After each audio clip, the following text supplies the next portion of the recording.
Well, let me ask you something. What if you could go from buying one little duplex to owning over 140 doors in less than a decade? What if you didn't have to use banks, but instead built an entire business on private money, flipping, wholesaling, and scaling so fast you turned it into a multi-million dollar operation? Well, that's exactly what happened today. You're going to meet my guest that accomplished this. His name is Corey Reyment. He started now back in 2016 with his wife, Carrie, bought that first little duplex, and in just 3 years, parlayed it into 115 doors using the BRRRR strategy. Well, today, he runs I buy WI, of course, for Wisconsin and Wisconsin Discount Properties. That's the largest wholesaling and flipping company in the state, pulling in $3.5 million in revenue last year alone. But here's the kicker. Corey's not just building wealth, he's building a lifestyle. He and his wife homeschool their 4 kids so they can travel the world, spend time on the water, and actually live the freedom that real estate promises. Now, in this episode, we're going to dive deep into how he did it, how he structures deals, how he raises private money, and what you can take away to shortcut your own journey. Well, welcome to the Raising Private Money Show. This is the only podcast for real estate investors who want to fund their deals without relying on banks or credit or using their own cash. I'm Jay Conner, the Private Money Authority, and I'll show you how to get private lenders begging to fund your next deal, because every good deal starts with the money. In just a moment, you're going to meet my dear friend, fellow mastermind member, Corey Reyment, right after this. If you're a real estate investor and are wondering how to raise and leverage private money to make more profit on every deal, then you're in the right place. On Raising Private Money, we'll speak with new and seasoned investors to dissect their deals and extract the best tips and strategies to help you get the money, because the money comes first. Now here's your host, Jay Conner. Well, Corey, welcome to the show, my friend.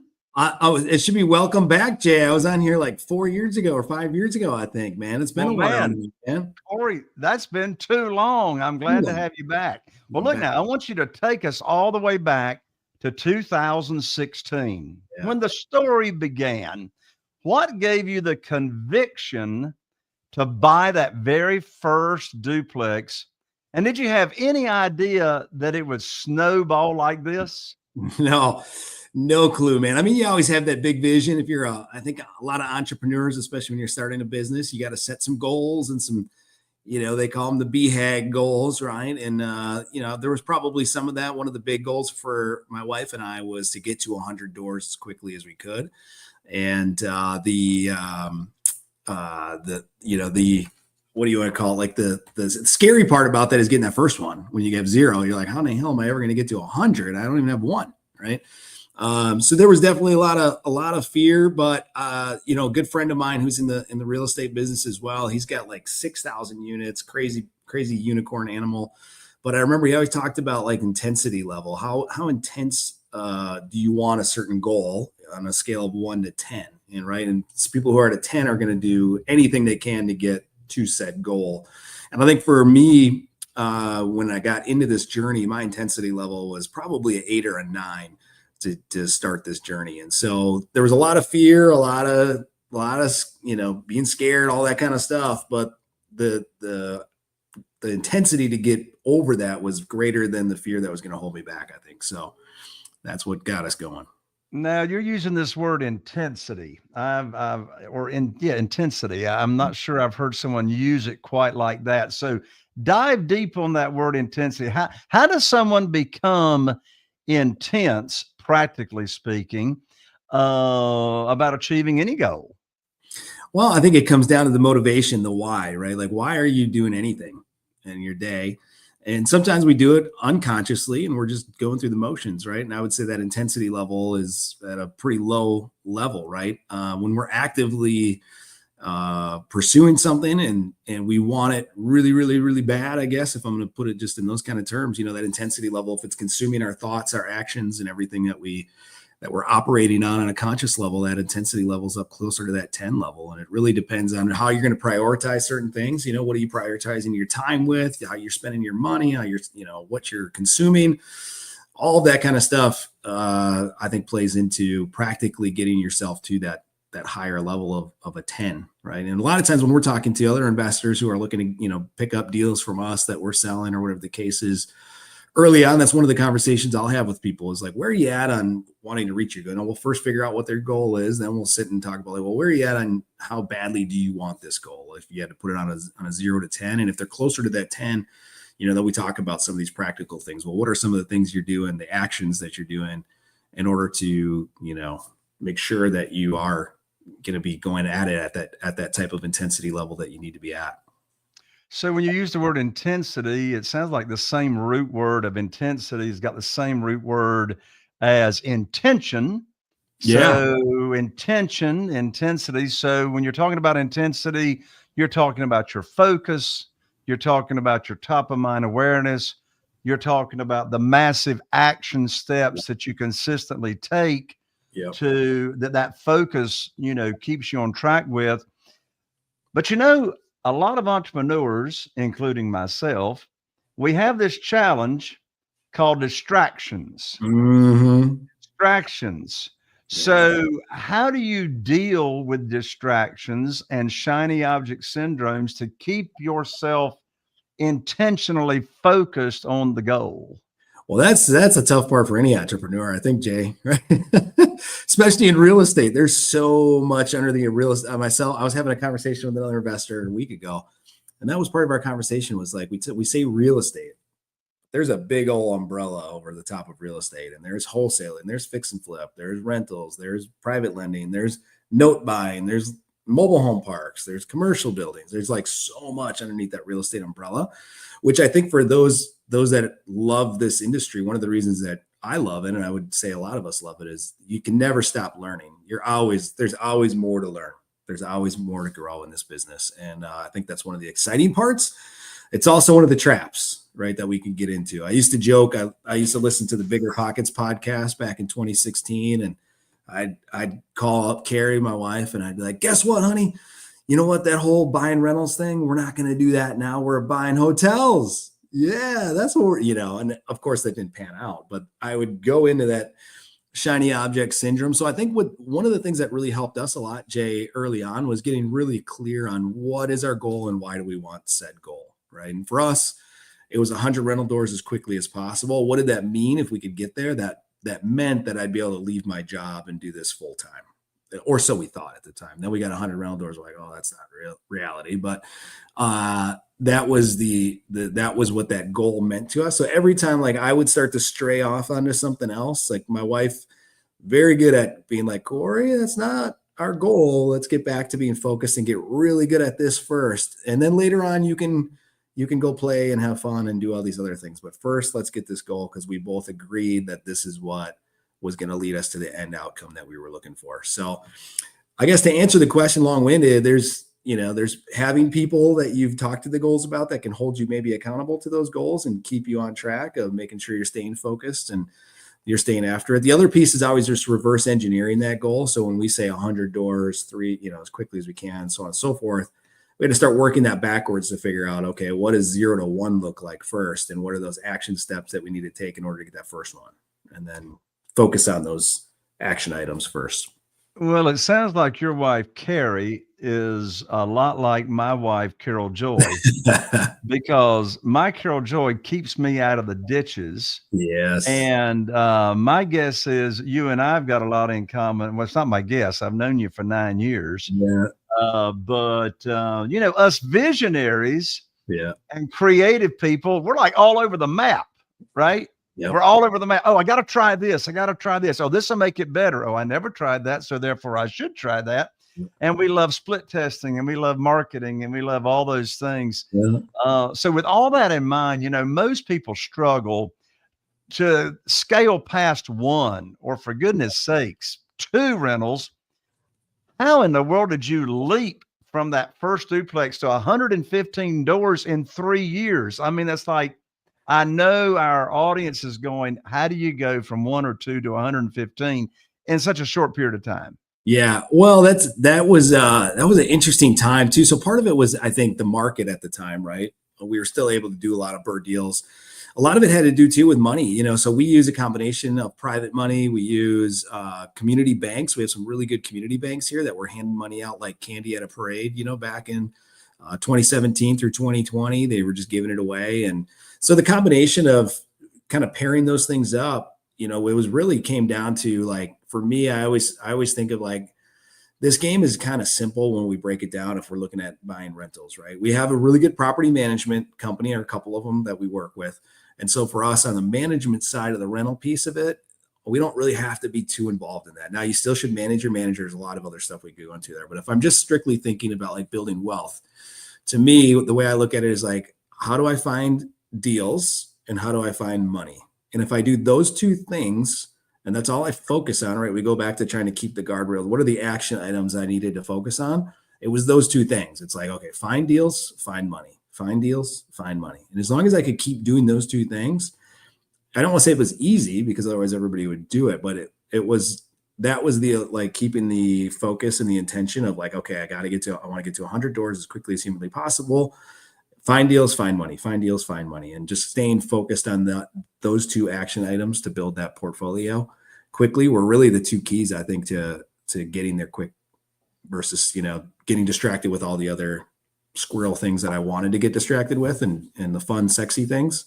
It's not fun and sexy necessarily to just focus on two things if you're a squirrel like you and I, Jay. Well, it really is that simple when you stop and think about it. Finding money, finding deals, right? Mm-hmm. And so you mentioned that private money has played an important part. And after all, the name of this show is Raising Private Money. Great. And you've mentioned private money has been an important part of the funding that you've used along the way. Mm-hmm. When you started out attracting and raising private money, how did you go about doing it? And how did you raise that first few $100,000?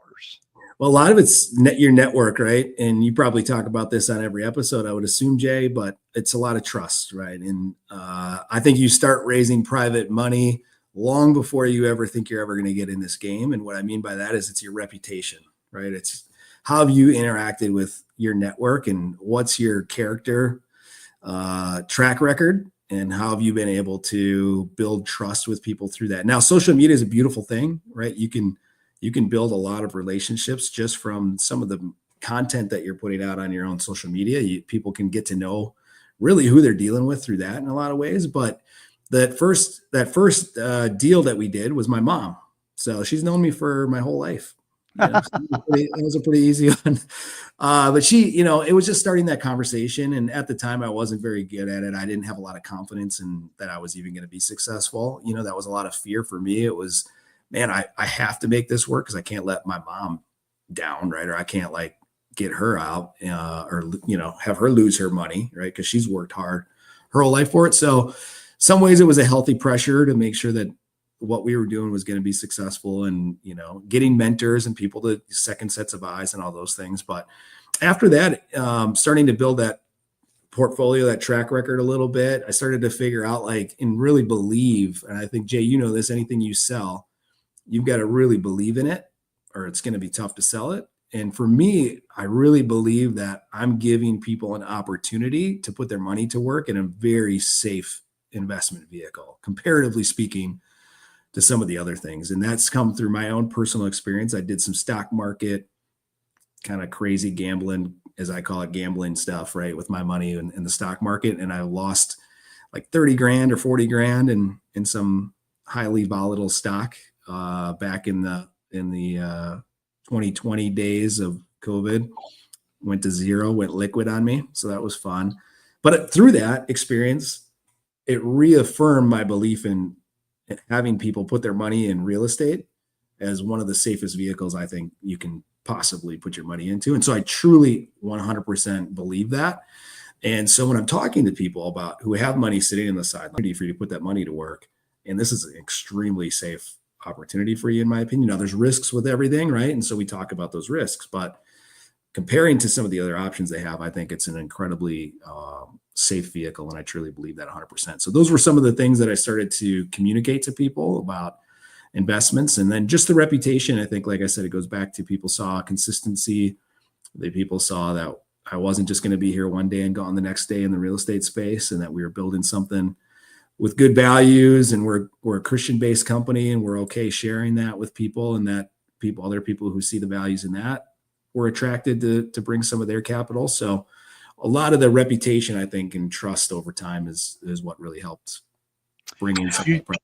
You just said something in your story that triggers me to really dive in and ask you a very, very important mindset question. And when I say mindset, in my experience, Corey, this whole business, private money, real estate investing, the whole thing's 95% having the right mindset, right? You can have all the strategy, all the tools, all the knowledge, all the know-how, but unless we own that real estate between our ears, we're not going to get off square one. With that in mind, what would you say to a real estate investor that's never raised private money? What would you say to them when they said, I'm just not comfortable asking family and friends for money? Yeah. Now, there's more than one leg in that question, right? Yeah. So what would your response be? Your response would probably be a question. Yeah. But what would your response be to someone that looks at you and says, I'm just not comfortable asking family and friends for money? Mm-hmm. Well, you're absolutely right, Jay. My first thing would be trying to understand why. What's the reason behind that? What's their history? What's preventing them from being able to do that? And then starting to dive into their belief in the opportunity that they're presenting. Again, I don't think you're asking them for money. It's just a mindset shift, right? You just talked about that. I love that idea. Is the best real estate we can own is between our ears. And for me, it's really about like that belief in the fact that it's an opportunity I'm giving somebody to put their capital to work. I'm not asking them for money. I'm giving them an opportunity. And so it's just a little tweak in how it's framed in our brains sometimes. I think that once I got that and I realized like, whoa, I am actually doing people who have money rotting away in their bank account at 0.035% or whatever it is in your checking account. If they have idle cash sitting there, and I am being selfish actually by not offering them an opportunity to put their money, I have an awesome vehicle here to give them a great safe return on their money and help them build some extra income or some wealth or whatever they're looking to do to achieve maybe their financial goals. I don't even give them the opportunity. Like I am selfish for doing that. So for me, there's plenty of, and I think through experience, Jay, and being around other people too, you can steal belief, right? I think that a lot of times that's one of the most important things about networking with people who are where you want to be, is you can leverage the belief that they have, right? And you can kind of steal some of their credibility in a way of saying like, well, if they're doing it, I know it works, right? It builds some confidence, but it's you're giving somebody an opportunity. You're not asking for money. And there's plenty of idle cash laying around on the sidelines right now that would love to get an 8 to 10% return on their money if you gave them the opportunity. But if you don't ever share it with them, how are they ever going to know that's even an option? Corey, you and I are two peas in a pod. As you were just explaining what you would respond to that. And you're right. That's why I call myself the private money teacher. Yeah. The private money teacher. I've got 47 private lenders right now. Not one of them ever heard of private money until I shared with them what it is. None of them ever heard of a self-directed IRA and how they could use retirement funds to be a private lender until I shared it with them. And you know what's funny, of those 47 private lenders, Corey, there's a handful of them that are accredited investors, but you know what's funny? They don't even know they are accredited investors because they don't even know what an accredited investor is. Yeah. Right? Yeah. And so you're so point on there where we're not asking for money. We're not begging. We're not chasing. We're not selling.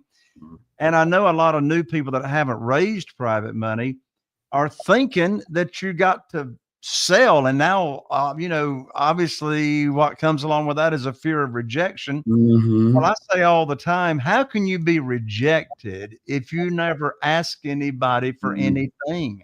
I never ask for money. I share what is private money. Of course, you can do it one-on-one. You can do it at a private lender luncheon, buy people lunch and have your realtor there and your real estate attorney there, your credibility team, and feed them lunch and do a little 20-minute presentation on what private money is and how much you pay. And I'll tell you another big secret that I discovered early on is never talking about a deal or an opportunity on a deal in the same initial conversation as to where you're exposing people to private money, because here's a writer downer, Corey. Desperation has a smell to it. It does. Commission breath. Say what? We call it commission breath in the sales world. Commission breath. Now that's funny right there. Yeah. But yeah, so it's like, if you're talking about a deal in the same initial conversation as sharing with people the opportunity, you're already sounding desperate and you don't even mean to sound desperate. Yeah. So a big part of that in my discovery is separating those conversations. And once they tell me how much they got to work with, and, I'll introduce them to the self-directed IRA company if they're going to use retirement funds. A lot of them just use investment capital. And so then they transfer their money over to the self-directed IRA company. I call them up with the good news phone call and tell them the property, and I got great news for you. I can now put your money to work because I promised them I would put their money to work. Yep. So it's just an easy transition of instead of trying to pounce on somebody. So obviously this does not happen overnight. Correct. Yeah. I think that's important, Jay. What you just talked about, I thought about that. I'm like, man, I've made that mistake many times before of trying to have the same conversation about the deal and how private money works. And I think it's a confused mind says no. And so if you're throwing too much at them and you're chasing them, they feel like in that instance, they're probably going to run away. And so I think that's a really sound advice. And that's why you are the master at private money, man. Thank you. Now, one of your expertises, if that's a word, one thing you're really good at is this thing called the BRRRR method or the BRRRR strategy. Yes, sir. So first of all, tell everybody what the BRRRR method or BRRRR strategy is for those that may not know. And once you explain it, it sort of sounds pretty simple, right? Yeah. But where do most investors mess it up? And how did you avoid these pitfalls? Oh, that's good. So the BRRRR it's an acronym: buy, rehab, rent, refinance, and you can throw another one on there, repeat, which is my favorite.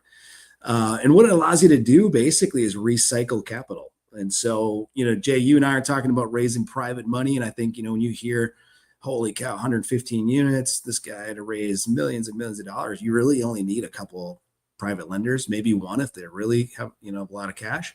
And you can just recycle their private money multiple times over and over and over again through that process. Where people make the mistake, sometimes it's underwriting. So they'll make that mistake and not run their numbers correctly.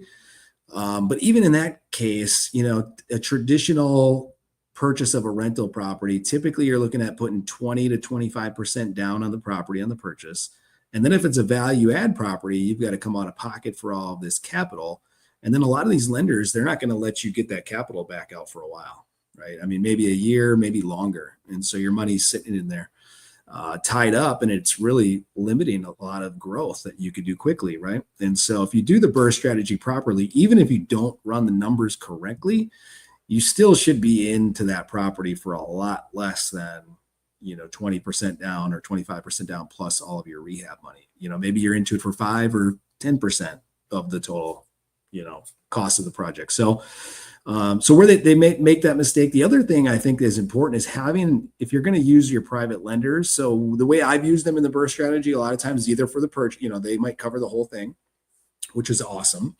But if not, if they want to come in and they have a smaller dollar amount, that's great. They can cover the rehab on the property, or maybe the initial down payment I have to make to the community bank and the rehab. Maybe it's that chunk that they're covering.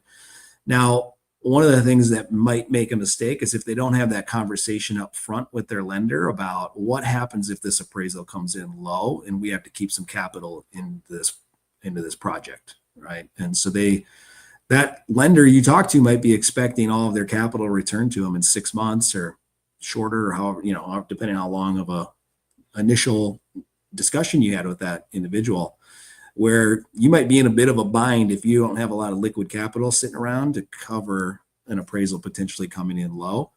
And now your lender is expecting their cash back. They have a mortgage on the property, so they could potentially foreclose on that if you don't have those initial conversations of worst case scenarios here. What's going to happen if our appraisal comes in lower than expected? Right. Well, the BRRRR strategy, you're mighty good at it. And I believe that you've got a hot off the press new training about the BRRRR strategy and how to implement that. Is that right? And if so, how can people, find out about that? Yeah, it's not new, but the new thing, Jay, we're doing for you, all your audience that wants to reach out to us and anybody that comes through our buyers list at Wisconsin Discount Properties, we are now giving it away for free. So, oh, wow. When we launched this thing with our good buddy, our good buddy Tom Kroll helped me put this together years ago. We were charging about $2,900 for the program. And then that also had some one-on-one or some weekly calls with me as well. We kind of got rid of the weekly call. So it is now the course that we've developed through all the feedback that we got from people through that initial coaching program. We were charging around $1,900 just for the course. And again, we're going to give that away for free. So they can just go to Wisconsin Discount Properties, put their information in on our website. And then somebody from my team, usually Connor or Reese, who work for me, awesome guys. They're usually reaching out to people who fill that out, and somebody can just say, "Hey man, I'm interested in getting in on that BRRRR course." And they'll get you a discount code and get you set up with that for free. Wow, that's amazing, Corey. Thank you for that awesome gift. Yeah. So that website to take advantage of Corey's free offer on learning about the BRRRR strategy is www.wisconsindiscountproperties.com, wisconsindiscountproperties.com. And you can contact them then. And there you go. You got access to the free course. Well, I'll tell you, Corey, $3.5 million, for goodness sakes, in revenue last year. That's a pretty big number if I say anything. So my question is, what key systems or decisions allowed you to hit that scale? Probably focus again. I see Tom Kroll right now commenting on our live stream here. Speaking of the amazing, infamous Tom Kroll, he shows up in the feed. Yeah, which, giving him another shout out. I remember when we joined his coaching program back in the day for wholesaling, and we met him shortly thereafter at one of their meetups in, I think it was in somewhere in North Carolina, maybe, I can't remember. No, Orlando. Maybe Asheville. I don't know. I think it was before that. It was Orlando. And I remember I was so excited because we were doing flips and we were doing rentals and we were wholesaling. And I was like, Tom, we're doing all this stuff. And he's like, yeah, stop doing that. You're, in the nicest way, the Tom way, you're dumb for doing all those things. Just focus on one thing and get really, really good at it. Kind of went back to Carrie. Carrie's probably over there, my wife at that time, like, see, I told you, idiot. Like, just follow Tom. If Tom tells you though, then you'll do it, right? That was kind of how it worked.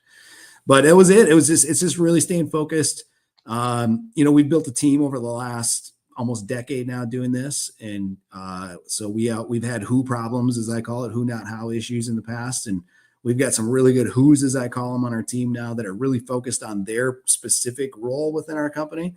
And so we've done a really good job, I think, in the last couple of years of getting our team to own what their specific role is on this team, how it affects their teammates, making sure everybody's, not trying to do everything all at once, being really good in their specific roles. And then everybody's rowing the boat in the same direction all the time. So, which is really great. Now we still have internal conflict. We just had a coach in this morning to work with our team on communication and all kinds of other things, because that's just human nature. We're going to have issues like that. But it really comes down to helping. We've built a team over the years, but there's no way I would ever be able to do this on my own. Absolutely not. So it's helping bring in great people, getting them really comfortable in the roles, get them really focused on what their specific role is, what that means for success, and then just trying to be there to support them and give them the tools and resources they need to be successful in their specific roles.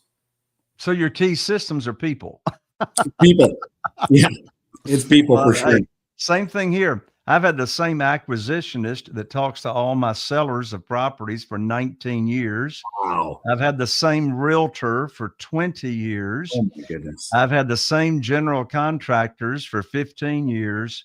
And yes, it does all come down to the team. Now, Corey, one thing I love about yours and Carrie's story is that y'all homeschool 4 kids while running all this. And the question is, how do you balance family, business, and travel without burning out? People, I'm going to go back to that. We just got back from a 2-week road trip out west. So we flew into Salt Lake City and then went north and did, the Yellowstone and the Tetons and Wyoming and all that cool stuff. So the Badlands, everything else. It was awesome as our team just handled pretty much business the whole time. There was a few things I had to step in on that were just necessary because I'm still writing checks on certain things as far as if we're going to flip a property or do certain things. But for the most part, they all handled it, and I came back to really no issues. I was kind of surprised. I'm like, man, my day's busy, but I don't really have like a bunch of fires to put out when I got back or anything like that. So it was really awesome to be able to take that time with the family and be able to unplug and not have to be in the business every day, having a lot of trust in the team that we have now and letting them operate, letting them do what they need to do. And they kick butt. So that's really the big key to it. But I think intentionality too, Jay, we go back to that. This is something I'm always, every time I have one of these conversations or get on a podcast or anything, and somebody asks me something about this, it's always a great reminder of making sure I'm keeping it separate. So when I get done for a day, it's trying to be 100% present with the family when I'm there and not let it bleed over with cell phones and internet and everything else nowadays.